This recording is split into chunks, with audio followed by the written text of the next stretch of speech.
ನಮಸ್ಕಾರ ವೀಕ್ಷಕರೇ, ಏಷ್ಯಾನೆಟ್ ಸುವರ್ಣ ನ್ಯೂಸ್ನ ಜಾತಕ ಫಲ ವಿಶೇಷ ಕಾರ್ಯಕ್ರಮಕ್ಕೆ ಸ್ವಾಗತ. ನಾನು ನಯನ ಶಂಕರ್. ಇವತ್ತು ಮಂಗಳವಾರ. ಈ ದಿನದ ವಿಶೇಷತೆ ಹೇಗಿದೆ, ಇವತ್ತು ದ್ವಾದಶ ರಾಶಿಗಳ ಫಲಾಫಲಗಳೇನು, ಅದರ ಜೊತೆಗೆ ನೀವು ಕಳಿಸಿರುವಂಥ ಸಂದೇಶಗಳಿಗೆ ಪರಿಹಾರವೇನು, ಎಲ್ಲವನ್ನ ನೋಡ್ತಾ ಹೋಗೋಣ. ಈಗ ನಮ್ಮ ಜೊತೆ ಖ್ಯಾತ ಜ್ಯೋತಿಷಿಗಳಾಗಿರುವಂಥ ಶ್ರೀಕಂಠ ಶಾಸ್ತ್ರಿ ಅವರಿದ್ದಾರೆ. ಬನ್ನಿ ಅವರನ್ನ ಕಾರ್ಯಕ್ರಮಕ್ಕೆ ಸ್ವಾಗತಿಸೋಣ. ಶಾಸ್ತ್ರಿಗಳೇ, ಕಾರ್ಯಕ್ರಮಕ್ಕೆ ಸ್ವಾಗತ. ನಮಸ್ಕಾರ ಶಾಸ್ತ್ರಿಗಳೇ, ಇವತ್ತು ಮಂಗಳವಾರ, ಈ ದಿನದ ವಿಶೇಷತೆಯನ್ನು ತಿಳಿಸ್ಕೊಡೋದಾದ್ರೆ? ಶ್ರೀ ಗುರುಭ್ಯೋ ನಮಃ. ಹರಿ ಓಂ. ಮೂರ್ತಿತ್ವೇ ಪರಿಕಲ್ಪಿತ ಶಶಿಭೃತೌ ವರ್ತ್ಮಾ ಪುನರ್ಜನ್ಮನ ಮಾತ್ಮೇ ಚಾತ್ಮವಿಧಾಂ ಕರ್ತುಶ್ಚ ಯಜತಾಂ ಭರ್ತ ಅಮರಜ್ಯೋತಿಷಾಂ ಲೋಕಾನಾಂ ಪ್ರಳಯೋದ್ಭವ ಸ್ಥಿತಿ ವಿಭಶ್ಚಾನೇಕಧಾಯ ಶ್ರಿತೌ ವಾಚನ್ನ ಸದದಾ ತ್ವನೇಕ ಕಿರಣ ತ್ರೈಲೋಕ್ಯ ದೀಪೋ ರವಿಃ. ಸಮಸ್ತ ವೀಕ್ಷಕರಿಗೆ ಶುಭೋದಯ, ಶುಭ ಬೆಳಗು.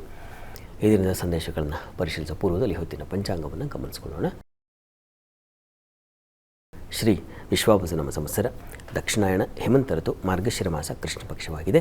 ಈ ದಿವಸ ಮಂಗಳವಾರವಾಗಿರ್ತಕ್ಕಂಥದ್ದು ಪಂಚಮಿ ತಿಥಿ, ಪುಷ್ಯ ನಕ್ಷತ್ರ.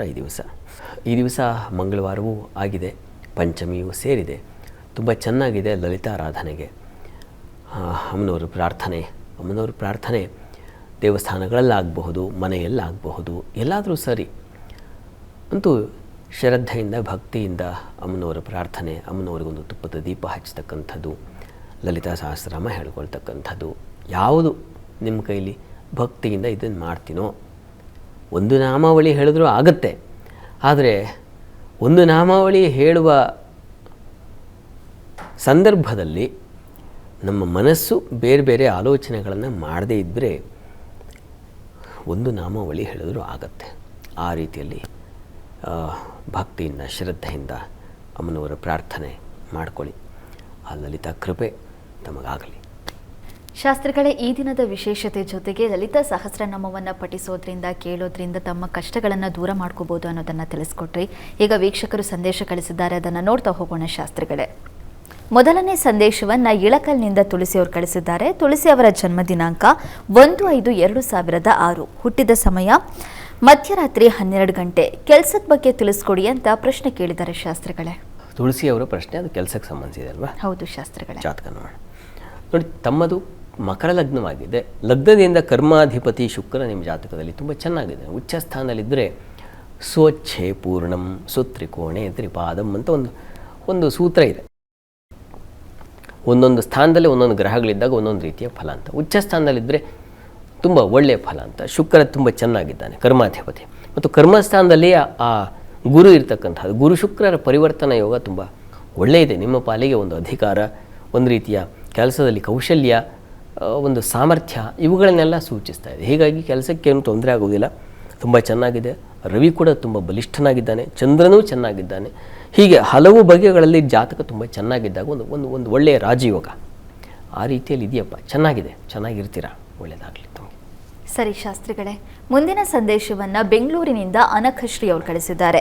ಅನಘಶ್ರೀ ಅವರ ಜನ್ಮ ದಿನಾಂಕ 17/11/2000. ಹುಟ್ಟಿದ ಸಮಯ ಮಧ್ಯಾಹ್ನ 12 ಗಂಟೆ 43 ನಿಮಿಷ. ಮದುವೆ ಹಾಗೆ ವೃತ್ತಿ ಜೀವನದ ಬಗ್ಗೆ ತಿಳಿಸ್ಕೊಡಿ ಅಂತ ಪ್ರಶ್ನೆ ಕೇಳಿದ್ದಾರೆ ಶಾಸ್ತ್ರಿಗಳೇ. ಅನಘಶ್ರೀ ಅವರ ಪ್ರಶ್ನೆ ವಿವಾಹ ಮತ್ತು ವೃತ್ತಿ ಎರಡು ಪ್ರಶ್ನೆ. ಹೌದು ಶಾಸ್ತ್ರಿಗಳೇ. ಜಾತಕ ನೋಡೋಣ. ನೋಡಿ, ತಮ್ಮದು ಕುಂಭಲಗ್ನವಾಗಿದೆ. ಲಗ್ನದಿಂದ ಕರ್ಮಾಧಿಪತಿ ಕುಜ ನಿಮ್ಮ ಜಾತಕದಲ್ಲಿ ಅಷ್ಟಮದಲ್ಲಿದ್ದಾನೆ. ಕರ್ಮಸ್ಥಾನದಲ್ಲಿ ರವಿ ಇದ್ದಾನೆ, ತುಂಬ ಒಳ್ಳೆಯ ದಿಗ್ಬಲ. ಅದು ರವಿಯಿಂದಾಗಿ ಅಧಿಕಾರದ ಬಲ ಇತ್ಯಾದಿ ಬರುತ್ತೆ. ಆದರೆ ಅಧಿಪತಿ ವೀಕ್ ಆಗಿದ್ದಾನೆ.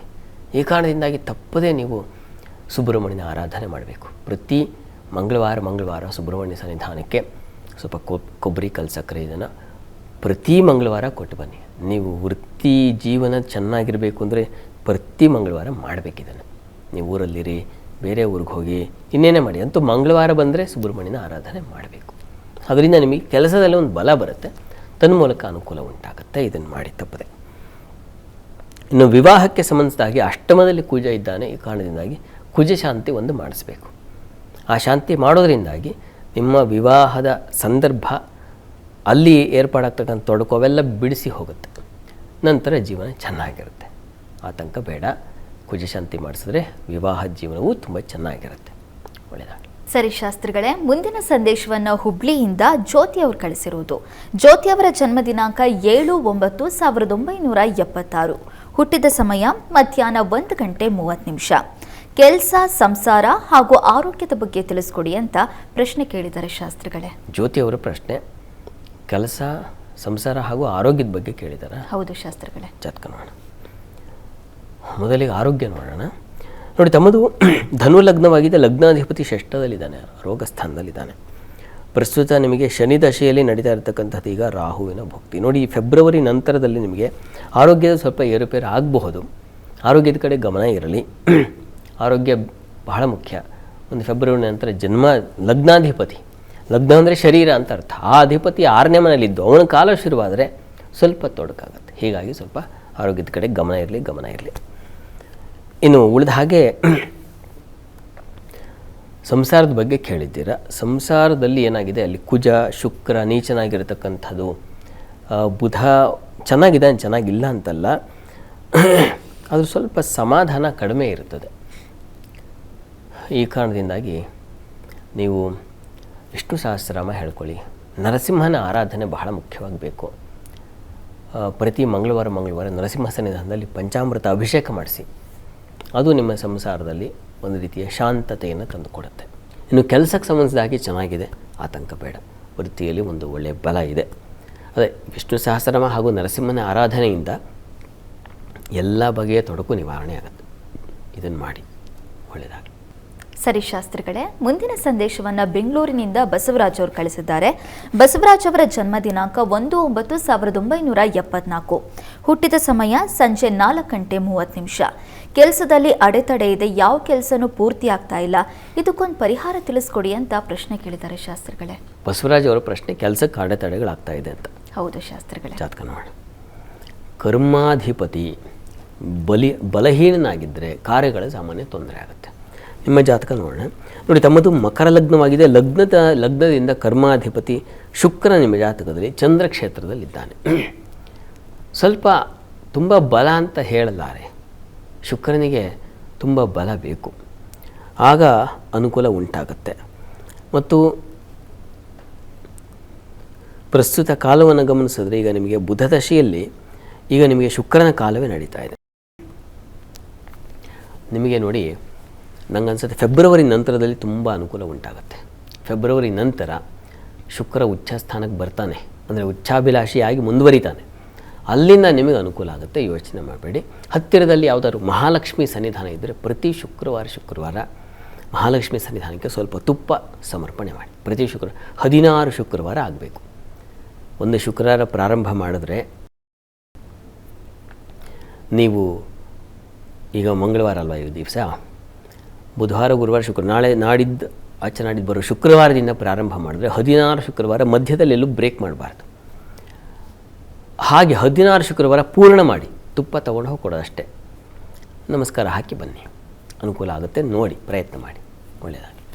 ಸರಿ ಶಾಸ್ತ್ರಿಗಳೇ, ಮುಂದಿನ ಸಂದೇಶವನ್ನು ಶಿವಮೊಗ್ಗದಿಂದ ವಿನಯ್ ಅವರು ಕಳಿಸಿದ್ದಾರೆ. ವಿನಯ್ ಅವರ ಜನ್ಮ ದಿನಾಂಕ 6/11/1998. ಹುಟ್ಟಿದ ಸಮಯ ಬೆಳಗ್ಗೆ 7:05. ಕೆಲಸಕ್ಕೆ ವಿದೇಶಕ್ಕೆ ಹೋಗಬಹುದಾ ಅಥವಾ ಅದಕ್ಕೆ ಅವಕಾಶ ಇದೆಯಾ ತಿಳಿಸ್ಕೊಡಿ ಅಂತ ಪ್ರಶ್ನೆ ಕೇಳಿದ್ದಾರೆ ಶಾಸ್ತ್ರಿಗಳೇ. ವಿನಯ್ ಅವರ ಪ್ರಶ್ನೆ ವಿದೇಶಕ್ಕೆ ಹೋಗೋ ಅವಕಾಶ ಇದೆಯಾ ಅಂತ ಕೇಳಿದಾರಲ್ಲ. ಹೌದು ಶಾಸ್ತ್ರಿಗಳೇ. ಜಾತಕ ನೋಡಿ, ತಮ್ಮದು ತುಲಾ ಲಗ್ನವಾಗಿದೆ. ಲಗ್ನ ನಿಮ್ಮ ಜಾತಕದಲ್ಲಿ ಕರ್ಮಾಧಿಪತಿ ಚಂದ್ರ ಇದ್ದಾನಲ್ಲ, ತುಂಬ ಚೆನ್ನಾಗಿದ್ದಾನೆ, ಬಲಿಷ್ಠನಾಗಿದ್ದಾನೆ. ಆದರೆ ಅಷ್ಟಮ ಸ್ಥಾನದಲ್ಲಿದ್ದಾನೆ, ದುಸ್ಥಾನ. ಆದರೆ ಗುರುಚಂದ್ರರ ಕೇಂದ್ರ ಸ್ಥಿತಿ ತುಂಬ ಒಳ್ಳೆಯದು. ಈ ಕಾರಣದಿಂದಾಗಿ ನಿಮಗೆ ವಿದೇಶ ಸಂಪರ್ಕ ಸಾಧ್ಯತೆ ಇದೆ.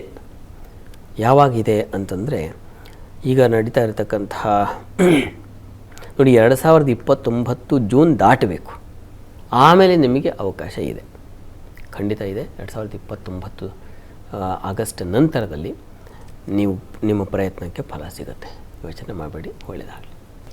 ಸರಿ ಶಾಸ್ತ್ರಿಗಳೇ, ಮುಂದಿನ ಸಂದೇಶವನ್ನು ದಾವಣಗೆರೆಯಿಂದ ಜಯದೇವ್ ಅವರು ಕಳಿಸಿದ್ದಾರೆ. ಜಯದೇವ್ ಅವರ ಜನ್ಮ ದಿನಾಂಕ 10/7/1965. ಹುಟ್ಟಿದ ಸಮಯ ಬೆಳಗ್ಗೆ 10 ಗಂಟೆ. ಜೀವನ ಹೇಗಿದೆ ತಿಳಿಸ್ಕೊಡಿ ಅಂತ ಪ್ರಶ್ನೆ ಕೇಳಿದ್ದಾರೆ ಶಾಸ್ತ್ರಿಗಳೇ. ಜಯದೇವ್ ಅವರ ಪ್ರಶ್ನೆ ಅದು ಜೀವನಕ್ಕೆ ಹೇಗಿದೆ ಅಂತ ಕೇಳಿದ್ದಾರೆ, ಜೀವನ ಹೇಗಿದೆ ಅಂತ. ಹೌದು ಶಾಸ್ತ್ರಿಗಳೇ. ನೋಡೋಣ. ನೋಡಿ, ತಮ್ಮದು ಸಿಂಹ ಲಗ್ನ.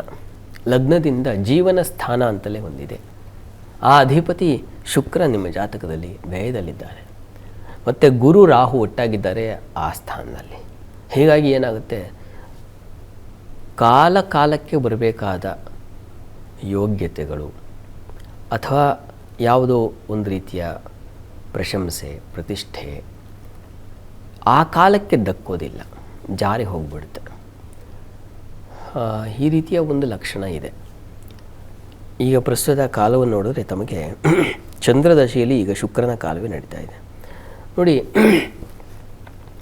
ಶುಕ್ರನಿಗೆ ಹತ್ತಿರದಲ್ಲಿ ಯಾವುದಾದ್ರು ಮಹಾಲಕ್ಷ್ಮಿ ದೇವಸ್ಥಾನ ಇದ್ದರೆ ಪ್ರತಿ ಶುಕ್ರವಾರ ಸ್ವಲ್ಪ ಅವರೆಕಾಳು ಇದನ್ನು ತೊಗೊಂಡು ಹೋಗಿ ದಾನ ಮಾಡಿ. ಪ್ರತಿ ಶುಕ್ರವಾರ ಅವರೇ ಎಷ್ಟಾಗುತ್ತೆ ಅಷ್ಟು ಅದನ್ನು ಅವರೆಕಾಳನ್ನು ಪ್ರತಿ ಶುಕ್ರವಾರ ಹೀಗೆ ನಿರಂತರವಾಗಿ ಒಂದು 2027 ಎಂಡ್ವರೆಗೆ, ಡಿಸೆಂಬರ್ವರೆಗೆ ದಯವಿಟ್ಟು ಇದನ್ನು ಮಾಡಿ. ಇದರಿಂದ ಜೀವನ ಸ್ಥಿತಿ ಸ್ವಲ್ಪ ಮಟ್ಟಿಗೆ ಅನುಕೂಲ ಉಂಟಾಗುತ್ತೆ. ಆತಂಕ ಬೇಡ. ಗ್ರಹಗಳ ಅವ್ಯವಸ್ಥೆ ಯಾವುದೋ ಒಂದು ದುಸ್ಥಾನದಲ್ಲಿದ್ದಾಗ ಸಮಸ್ಯೆಗಳು ಬರುತ್ತೆ. ಅದರ ನಿವಾರಣೆಗೆ ಗ್ರಹ ಶಾಂತಿ, ಸಾಧ್ಯವಾದರೆ ಶುಕ್ರ ಗ್ರಹ ಶಾಂತಿ ಮಾಡಿಸಿದ್ರೆ ತುಂಬ ಒಳ್ಳೆಯದು. ಮನಸ್ಸಿಗೆ ಒಂದು ಹಿತವು ಸಿಗುತ್ತೆ, ಗ್ರಹಾನುಗ್ರಹ ಉಂಟಾಗುತ್ತೆ. ಮಾಡಿ, ಒಳ್ಳೆಯದು. ಶಾಸ್ತ್ರಿಗಳೇ, ಮೊದಲ 6 ರಾಶಿಗಳ ಈ ದಿನದ ಫಲಾಫಲ ತಿಳಿಸ್ಕೊಡೋದಾದರೆ? 12 ರಾಶಿಗಳ ಫಲಾಫಲ ತಿಳಿಯುವ ಮುನ್ನ ಈ ಹೊತ್ತಿನ ಗ್ರಹ ಸ್ಥಿತಿಯನ್ನು ಗಮನಿಸ್ಕೊಳ್ಳೋದಾದರೆ, ಈ ಮಿಥುನ ರಾಶಿಯಲ್ಲಿ ಗುರುವಿನ ಜೊತೆಗೆ ಮಾಂದ್ಯೋದಯಾಗಿದೆ. ಇನ್ನು ಚಂದ್ರ ಇರತಕ್ಕಂಥದ್ದು ಕರ್ಕಟಕ ರಾಶಿಯಲ್ಲಿ ಸ್ವಕ್ಷೇತ್ರದಲ್ಲಿದ್ದಾನೆ, ಪುಷ್ಯ ನಕ್ಷತ್ರ ಅಂತ ಹೇಳಿದ್ನಲ್ಲ. ನಂತರದಲ್ಲಿ ಕೇತು ಇರತಕ್ಕಂಥದ್ದು ಸಿಂಹ ರಾಶಿಯಲ್ಲಿ. ಇನ್ನು ರವಿ, ಬುಧ ಹಾಗೂ ಶುಕ್ರ ರೀತಿಯನ್ನು ಕಾಣ್ತಾ ಇದ್ದೀವಿ, ಅದು ವೃಶ್ಚಿಕ ರಾಶಿಯಲ್ಲಿ. ಇನ್ನು ಧನು ರಾಶಿಯಲ್ಲಿ ಕುಜನನ್ನು ಗಮನಿಸ್ತಾ ಇದ್ದೀವಿ. ಇನ್ನು ರಾಹು ಹಾಗೂ ಶನೈಶ್ಚರರು ಕುಂಭ ಮೀನಗಳಲ್ಲಿದ್ದಾರೆ ಯಥಾ ಪ್ರಕಾರ. ಹೀಗಿರುವಾಗ 12 ರಾಶಿಗಳ ಫಲಾಫಲ ತಿಳಿತಾ ಹೋಗೋಣ. ಮೊದಲಿಗೆ ಮೇಷರಾಶಿ. ಮೇಷರಾಶಿಯವರಿಗೆ ಈ ದಿವಸ ಸುಖ ಸಮೃದ್ಧಿ, ಬಂಧುಗಳು ಮಿತ್ರರ ಜೊತೆಗೆ ತುಂಬ ಆತ್ಮೀಯ ಒಡನಾಟ, ಮನಸ್ಸಿಗೆ ಹಿತವಾದ ಒಂದು ವಾತಾವರಣ ನಿರ್ಮಾಣ ಆಗುತ್ತೆ ಈ ದಿವಸ. ಜಲಸಂಬಂಧಿ ಕ್ಷೇತ್ರಗಳಲ್ಲಿ ಕೆಲಸ ಮಾಡೋರಿಗೆ ತುಂಬ ಲಾಭದಾಯಕವಾಗಿದೆ ಈ ದಿವಸ. ಈ ದಿವಸ ನಿಮಗೆ ದೈವಾನುಕೂಲ ಕೂಡ ಇದೆ, ಚೆನ್ನಾಗಿದೆ. ಸ್ವಲ್ಪ ಮಟ್ಟಿಗೆ ಭಯ, ಆತಂಕ ಅದು ಕೂಡ ಇದೆ ಈ ದಿವಸ. ಸ್ವಲ್ಪ ಯಾಕೋ ಅಳುಕು, ಹಿಂಜರಿಕೆ ಅಂತೀವಲ್ಲ, ಅದು ಉಂಟಾಗಿಬಿಡಬಹುದು. ಇದರ ನಿವಾರಣೆಗೆ ವಿಷ್ಣು ಸಹಸ್ರನಾಮ ಹೇಳ್ಕೊಳ್ಳಿ. ಭಯಕೃತ್ ಭಯನಾಶನಃ ಅಂತ. ಯಾರು ಭಯವನ್ನು ಉಂಟು ಮಾಡ್ತಾನೋ ಅವನೇ ಭಯ ನಿವಾರಣೆಯೂ ಮಾಡ್ತಾನೆ ಅಂತ. ಹೀಗಾಗಿ ವಿಷ್ಣು ಸಹಸ್ರನಾಮ ಹೇಳ್ಕೊಳ್ಳಿ. ಇನ್ನು ವೃಷಭ ರಾಶಿಯವರು ಈ ದಿವಸ ಗುರುವಿನ ಜೊತೆಗೆ ಮಾಂದಿ ಇದ್ದರೆ ಸ್ವಲ್ಪ ಆಹಾರ ವ್ಯತ್ಯಾಸ ಮಾಡ್ಕೋತೀರಾ, ಹಣಕಾಸಿನ ವ್ಯತ್ಯಾಸ ಆಗಿಬಿಡುತ್ತೆ. ಹುಷಾರು, ಗಮನ ಇರಲಿ. ಬ್ಯಾಂಕ್ಗಳಲ್ಲಿ ಕೆಲಸ ಮಾಡ್ತಕ್ಕಂಥವ್ರು ಎಚ್ಚರಿಕೆಯಿಂದ ದುಡ್ಡು ಎಣಿಸುವಾಗಲೋ ಅಥವಾ ಟ್ರಾನ್ಸ್ಫರ್ ಮಾಡುವಾಗಲೋ ಒಂದು ಅಕ್ಷರ ಒತ್ತು ಬಿಟ್ಟರೆ ಹೊರಟೋಯ್ತಲ್ಲ, ಹೀಗಾಗಿ ಗಮನ ಇರಲಿ. ಇನ್ನು ವಿದ್ಯಾರ್ಥಿಗಳು ಬಹಳ ಎಚ್ಚರಿಕೆಯಿಂದ ಇರಿ ಈ ದಿವಸ. ಅಲ್ಲಿ ಶಾಲೆಯಲ್ಲಿ ಏನೋ ಜಗಳ, ಗಲಾಟೆ ಈ ಥರದ ಒಂದು ವಾತಾವರಣ ಇದೆ. ತುಂಬ ಜಾಣ ವಿದ್ಯಾರ್ಥಿ ಕೂಡ ಈ ದಿವಸ ಏನೋ ಒಂದು ಮಾತು ಅನ್ನಿಸ್ಕೋಬೇಕಾದ ಪರಿಸ್ಥಿತಿ ಬಂದ್ಬಿಡುತ್ತೆ. ಹಾಗಾಗುತ್ತೆ, ಹುಷಾರು. ಆಹಾರ, ಸಿಹಿ ಪದಾರ್ಥದ ಅತಿಯಾದ ಸೇವನೆ ನಿಮ್ಮ ಶುಗರ್ ಲೆವೆಲ್ಲು, ಬಿ ಪಿನ ಮತ್ತೊಂದು ಬಹಳ ಮುಖ್ಯವಾಗಿ ಶುಗರ್, ಹುಷಾರು, ಗಮನ ಇರಲಿ. ಕೆಲಸ ಕಾರ್ಯಗಳಲ್ಲೆಲ್ಲ ಅನುಕೂಲ ಇದೆ, ಆತಂಕ ಬೇಡ. ಈ ದಿವಸ ನಿಮಗೆ ಧೈರ್ಯ, ಸಾಹಸ, ಶೌರ್ಯ ಪ್ರದರ್ಶನ ಎಲ್ಲ ಚೆನ್ನಾಗೇ ಇದೆ. ಪ್ರಾರ್ಥನೆಗೆ ಅನ್ನಪೂರ್ಣೇಶ್ವರಿ ಪ್ರಾರ್ಥನೆ ಮಾಡಿ. ಇನ್ನು ಮಿಥುನ ರಾಶಿಯವರಿಗೆ ಈ ದಿವಸ ತಲೆನೋವು ಅಥವಾ ಕಣ್ಣಿನ ಬಾಧೆ ಸೂಚಿಸ್ತಾ ಇದೆ, ಹುಷಾರು. ಉಳಿದ ಹಾಗೆ ಮಾತಿನ ಕೌಶಲ್ಯ ಚೆನ್ನಾಗಿದೆ, ವಿದ್ಯಾರ್ಥಿಗಳಿಗೆ ಅನುಕೂಲಕರವಾಗಿದೆ. ಕುಟುಂಬದಲ್ಲಿ ಸ್ತ್ರೀಯರಿಗೆ ಹೆಚ್ಚಿನ ಪ್ರಾಧಾನ್ಯತೆ ಸಿಗ್ತಕ್ಕಂಥದ್ದಾಗಿದೆ. ಕೆಲಸ ಕಾರ್ಯಗಳಲ್ಲೂ ಅನುಕೂಲ ಉಂಟಾಗ್ತಕ್ಕಂಥದ್ದು. ಸ್ವಲ್ಪ ದಾಂಪತ್ಯದಲ್ಲಿ ಮನಸ್ತಾಪ, ಭಿನ್ನಾಭಿಪ್ರಾಯ ಇದೆ. ನಿಮ್ಮ ಆರೋಗ್ಯ ಹಾಗೂ ದಾಂಪತ್ಯ ಈ ವಿಚಾರಗಳಲ್ಲಿ ಸ್ವಲ್ಪ ಹುಷಾರಾಗಿರಬೇಕು. ತಪ್ಪದೇ ಗುರು ಹಾಗೂ ಕುಜ ಪ್ರಾರ್ಥನೆ ಮಾಡೋದು ತುಂಬ ಒಳ್ಳೆಯದು. ಸ್ವಲ್ಪ ಕಡಲೆ ಹಾಗೂ ತೊಗರಿಬೇಳೆ ಇವೆರಡನ್ನು ಶಿವ ಸನ್ನಿಧಾನಕ್ಕೂ ಅಥವಾ ಗುರು ಸನ್ನಿಧಾನಕ್ಕೂ ಕೊಟ್ಟು ಬನ್ನಿ. ಇನ್ನು ಕರ್ಕಟಕ ರಾಶಿಯವರಿಗೆ ದಿವಸ ಕೆಲಸ ಕಾರ್ಯಗಳಲ್ಲಿ ಈ ದಿವಸ ಸ್ವಲ್ಪ ಹೋರಾಡಬೇಕಾದ ಪರಿಸ್ಥಿತಿ ಬರುತ್ತೆ. ಜಯ ಸಿಗುತ್ತಾದರೆ, ಮತ್ತು ವ್ಯಯ ಇದೆ ಈ ದಿವಸ. ನಿಮಗೆ ಕಾಲಿನ ಬಾಧೆ ಬರಬಹುದು, ಅತಿಯಾದ ಓಡಾಟ, ಆಪ್ತರಿಗಾಗಿ ಹೆಚ್ಚಿನ ಖರ್ಚು ಇದೆಲ್ಲ ಸೂಚಿಸ್ತಾ ಇದೆ. ಇನ್ನು ಆರೋಗ್ಯದಲ್ಲಿ ಬಲ ಇದೆ. ಹೆಣ್ಣುಮಕ್ಕಳಿಗೆ ಬಹಳ ವಿಶೇಷವಾದ ಶಕ್ತಿ ಇರುತ್ತೆ. ಇನ್ನು ಸ್ನೇಹಿತರಿಂದ, ಬಂಧುಗಳಿಂದ ಸಹಕಾರ ತುಂಬ ಚೆನ್ನಾಗೇ ಇದೆ ಈ ದಿವಸ. ಪ್ರಾರ್ಥನೆಗೆ ದಿವಸ ನೀವು ಕೂಡ ಗುರು ಪ್ರಾರ್ಥನೆ ಮಾಡಿ. ಇನ್ನು ಸಿಂಹರಾಶಿಯವರಿಗೆ ಬಹಳ ವಿಶೇಷವಾದ ಲಾಭ ಇದೆ ಈ ದಿವಸ. ಮತ್ತು ಇನ್ವೆಸ್ಟ್ಮೆಂಟಿಗೆ ಅವಕಾಶ ಇದೆ, ಒಳ್ಳೆಯದಕ್ಕೆ ಇನ್ವೆಸ್ಟ್ ಮಾಡಿದ್ರೂ ಅದು ನಿಮಗೆ ಲಾಸ್ ಆಗಲ್ಲ, ಆ ರೀತಿಯಲ್ಲಿ ತುಂಬ ಚೆನ್ನಾಗಿದೆ ಈ ದಿವಸ. ಮತ್ತು ಆತ್ಮೀಯರ ಜೊತೆಗೆ ಓಡಾಟ, ಸುತ್ತಾಟ, ವಿಹಾರ ಈ ರೀತಿಯ ಮಾತು, ಈ ರೀತಿಯ ಒಂದು ವಾತಾವರಣ ಇದೆ. ಕೆಲಸ ಕಾರ್ಯಗಳಲ್ಲಿ ಅನುಕೂಲ ಚೆನ್ನಾಗಿದೆ ಈ ದಿವಸ. ಹೆಚ್ಚಿನ ಪಾಲು ಚೆನ್ನಾಗಿದೆ. ಪ್ರಾರ್ಥನೆಗೆ ದಿವಸ ನೀವು ನಾಗ ಪ್ರಾರ್ಥನೆ ಮಾಡಿ. ಇನ್ನು ಕನ್ಯಾ ರಾಶಿ, ಕನ್ಯಾ ರಾಶಿಯವರಿಗೆ ಈ ದಿವಸ ವೃತ್ತಿಯಲ್ಲಿ ಸ್ವಲ್ಪ ಕಿರಿಕಿರಿ, ಬೌದ್ಧಿಕವಾಗಿ ಕುಸಿತ, ಆಲೋಚನಾ ಶಕ್ತಿ ಕಳ್ಕೊಂಡ್ಬಿಡ್ತೀರ. ಎಂಥ ಬುದ್ಧಿವಂತರು ಕೂಡ ಸ್ವಲ್ಪ ಎಡು ಬಿಡ್ತಾರೆ, ಜಾರಿ ಬಿಡ್ತಾರೆ. ಆ ರೀತಿಯ ಒಂದು ಸಂದರ್ಭ ಇದೆ, ಹುಷಾರು. ಈ ದಿವಸ ಸ್ನೇಹಿತರ ಜೊತೆಗೆ ಏನೋ ತಕರಾರು, ಜಗಳ ಅದನ್ನು ಸೂಚಿಸ್ತಾ ಇದೆ. ಆದರೆ ಲಾಭ ಇದೆ ಜಲ ವ್ಯಾಪಾರಿಗಳಿಗೆ, ಪುಷ್ಪ ವ್ಯಾಪಾರಿಗಳಿಗೆ, ಈ ಹಾಲು, ಹೈನು, ಅಕ್ಕಿ, ಯಾವುದನ್ನು ದವಸ ಧಾನ್ಯ ಅಂತೀವೋ, ಗ್ರಾಸರೀಸ್, ಅವುಗಳಿಗೆ ಸಂಬಂಧಿಸಿರ್ತಕ್ಕಂಥ ಎಲ್ಲ ತುಂಬ ಚೆನ್ನಾಗಿ ಲಾಭದಾಯಕವಾಗಿದೆ. ಪ್ರಾರ್ಥನೆಗೆ ದಿವಸ ತಪ್ಪದೇ ದತ್ತಾತ್ರೇಯ ಸ್ಮರಣೆ ಮಾಡಿ. ಇನ್ನು ತುಲಾರಾಶಿ, ತುಲಾರಾಶಿಯವರಿಗೆ ವೃತ್ತಿಯಲ್ಲಿ ತುಂಬ ಚೆನ್ನಾಗಿದೆ ಈ ದಿವಸ. ಹೆಣ್ಮಕ್ಳಿಗಂತೂ ಅಧಿಕಾರ, ಮತ್ತೊಂದು ಪ್ರತಿಷ್ಠೆ, ಪ್ರಶಂಸೆ, ಈ ರೀತಿಯ ಒಂದು ಶುಭ ಫಲ ಕಾಣಬಹುದು. ಚೆನ್ನಾಗಿದೆ. ಸಂಗಾತಿಯಲ್ಲಿ ಅನ್ಯೋನ್ಯತೆ, ಸಾಮರಸ್ಯ ಕಾಣ್ತೀರ. ಧೈರ್ಯ, ಸಾಹಸಗಳಿದ್ದಾವೆ ಈ ದಿವಸ. ನಿಮಗೆ ಸ್ವಲ್ಪ ಮಟ್ಟಿಗೆ ತಂದೆ ಮಕ್ಕಳಲ್ಲಿ ಸಣ್ಣ ಪುಟ್ಟ ಮನಸ್ತಾಪ ಸೂಚಿಸ್ತಾ ಇದೆ. ಈಶ್ವರನ ಆರಾಧನೆ ಮಾಡಿ. ಇನ್ನು ವೃಶ್ಚಿಕ ರಾಶಿ, ವೃಶ್ಚಿಕ ರಾಶಿಯವರಿಗೆ ಈ ದಿವಸ ವೃತ್ತಿಯಲ್ಲಿ ತುಂಬ ಅನುಕೂಲದ ಫಲ ಸೂಚಿಸ್ತಾ ಇದೆ. ಮನೆಯ ಸ್ವಲ್ಪ ಕಠಿಣತೆ, ಒರಟುತನ ಬರುತ್ತೆ ಈ ದಿವಸ. ಸ್ವಲ್ಪ ವಸ್ತು ನಷ್ಟತೆಯೂ ಇದೆ, ಹುಷಾರು. ದೈವಾನುಕೂಲ ಇದೆ. ಇಷ್ಟೆಲ್ಲ ಇದ್ರೂ ದೇವರ ದಯೆಯಿಂದ ಎಲ್ಲ ಪಾರಾದ್ನಪ್ಪ ಅಂತ ಎಲ್ಲ ಹೋಗ್ತಾ ಇರ್ತೀರ. ರಭಸವಾಗಿ ಇನ್ನೇನೋ ಒಂದು ಪ್ರಮಾದ ಬರುತ್ತದೆ, ಆದರೆ ನೀವು ಬಚಾವಾಗಿರ್ತೀರ. ಆ ರೀತಿಯಲ್ಲಿ ಒಂದು ದೈವಾನುಕೂಲದಿಂದ ಒಂದು ಪ್ರಮಾದದಿಂದ ಪಾರಾಗ್ತೀರ. ಆ ರೀತಿಯಲ್ಲಿ ಚೆನ್ನಾಗಿದೆ. ಪ್ರಾರ್ಥನೆಗೆ ದಿವಸ ನೀವು ಕಾರ್ತವೀರ್ಯಾರ್ಜುನ ಸ್ಮರಣೆ ಮಾಡಿ. ವಸ್ತು ನಷ್ಟತೆ ಸೂಚಿಸ್ತಾ ಇದೆ, ಹುಷಾರು. ಇನ್ನು ಧನುರಾಶಿ, ಧನುರಾಶಿಯವರಿಗೆ ದಿವಸ ಕೆಲಸ ಕಾರ್ಯಗಳಲ್ಲಿ ತುಂಬ ಅನುಕೂಲಕರವಾಗಿದೆ, ಲಾಭದಾಯಕವಾಗಿದೆ. ಈ ದಿವಸ ನಿಮಗೆ ನಷ್ಟತೆ ಇಲ್ಲ, ಅಷ್ಟಾಗಿ ಚೆನ್ನಾಗಿದೆ.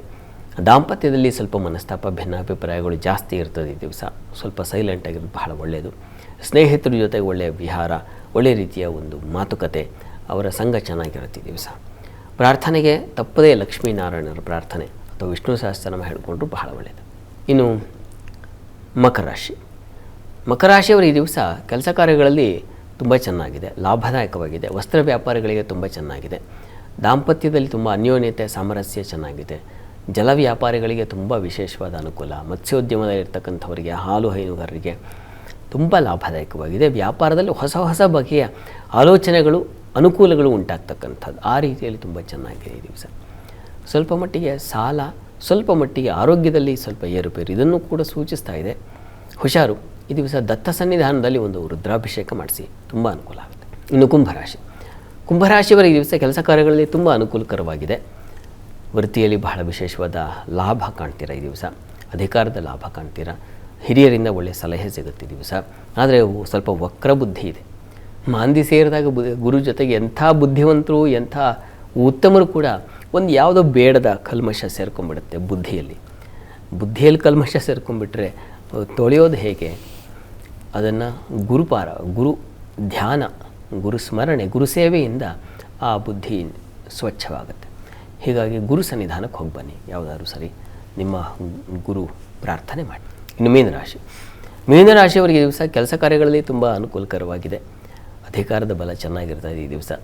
ಈ ದಿವಸ ಸ್ವಲ್ಪ ಸ್ನೇಹಿತರ ಜೊತೆ ಜಗಳ ಮಾಡ್ಕೊಂಡ್ಬಿಡ್ತೀರಾ, ಬಂಧುಗಳ ಜೊತೆ ಜಗಳ ಮಾಡ್ಕೊಂಡ್ಬಿಡ್ತೀರಾ. ಪ್ರಯಾಣದಲ್ಲಿ ಸ್ವಲ್ಪ ತೊಂದರೆ ಸೂಚಿಸ್ತಾ ಇದೆ. ಹರಿಬರಿಲಿ ಬಹಳ ಬೇಗ ಹೋಗಬೇಕು ಅಂತ ಹೊರಟ್ರೆ ಈ ದಿವಸ ಪ್ರಮಾದ ಇದೆ, ಹುಷಾರು, ನಿಧಾನಗತಿಯಲ್ಲಿ ಇರಲಿ. ಇನ್ನು ಈ ದಿವಸ ನಿಮಗೆ ಮಕ್ಕಳಿಂದ ತುಂಬ ಸಹಕಾರ, ಅನ್ಯೋನ್ಯತೆ, ಸಾಮರಸ್ಯ ತುಂಬ ಚೆನ್ನಾಗಿದೆ ಈ ದಿವಸ. ಸ್ತ್ರೀಯರಿಗಂತೂ ಪ್ರಚಂಡ ಬುದ್ಧಿವಂತಿಕೆ ಬರುತ್ತೆ ಈ ದಿವಸ, ಚೆನ್ನಾಗಿದೆ. ಪ್ರಾರ್ಥನೆಗೆ ದಿವಸ ಗ್ರಾಮದೇವತಾ ದರ್ಶನ ಮಾಡಿ. ಈ ದಿವಸ 12 ರಾಶಿಗಳವರು ರಾಶಿ ಗೊತ್ತಿಲ್ಲ ಅಂತಕ್ಕಂಥವ್ರು ಹೇಳ್ಬಹುದಾದ ಮಂತ್ರ ಗಮನಿಸಿ. ಓಂ ಭೂತಮಾತ್ರೇ ನಮಃ, ಅಮ್ಮನವರ ಪ್ರಾರ್ಥನೆ ಇದನ್ನು ಮಾಡಿ. ಶಾಸ್ತ್ರಿಗಳ ಈ ದಿನದ ವಿಶೇಷತೆ, ದ್ವಾದಶ ರಾಶಿಗಳ ಫಲಾಫಲ, ವೀಕ್ಷಕರ ಸಂದೇಶಗಳಿಗೆ ಪರಿಹಾರವನ್ನು ತಿಳಿಸ್ಕೊಟ್ಟಿದ್ದೀರಾ. ಧನ್ಯವಾದಗಳು ಶಾಸ್ತ್ರಿಗಳೇ. ಸರ್ವೇ ಜನಾಃ ಸುಖಿನೋ ಭವಂತು, ಸಮಸ್ತ ಸನ್ಮಂಗಳಾನಿ ಭವಂತು. ಎಲ್ಲರಿಗೂ ಶುಭವಾಗಲಿ. ವೀಕ್ಷಕರೇ, ಇದಾಗಿತ್ತು ಇವತ್ತಿನ ಜಾತಕ ಫಲ ವಿಶೇಷ ಕಾರ್ಯಕ್ರಮ. ನೇರ, ದಿಟ್ಟ, ನಿರಂತರ ಸುದ್ದಿಗಾಗಿ ನೋಡ್ತಾ ಇರಿ ಏಷ್ಯಾನೆಟ್ ಸುವರ್ಣ ನ್ಯೂಸ್.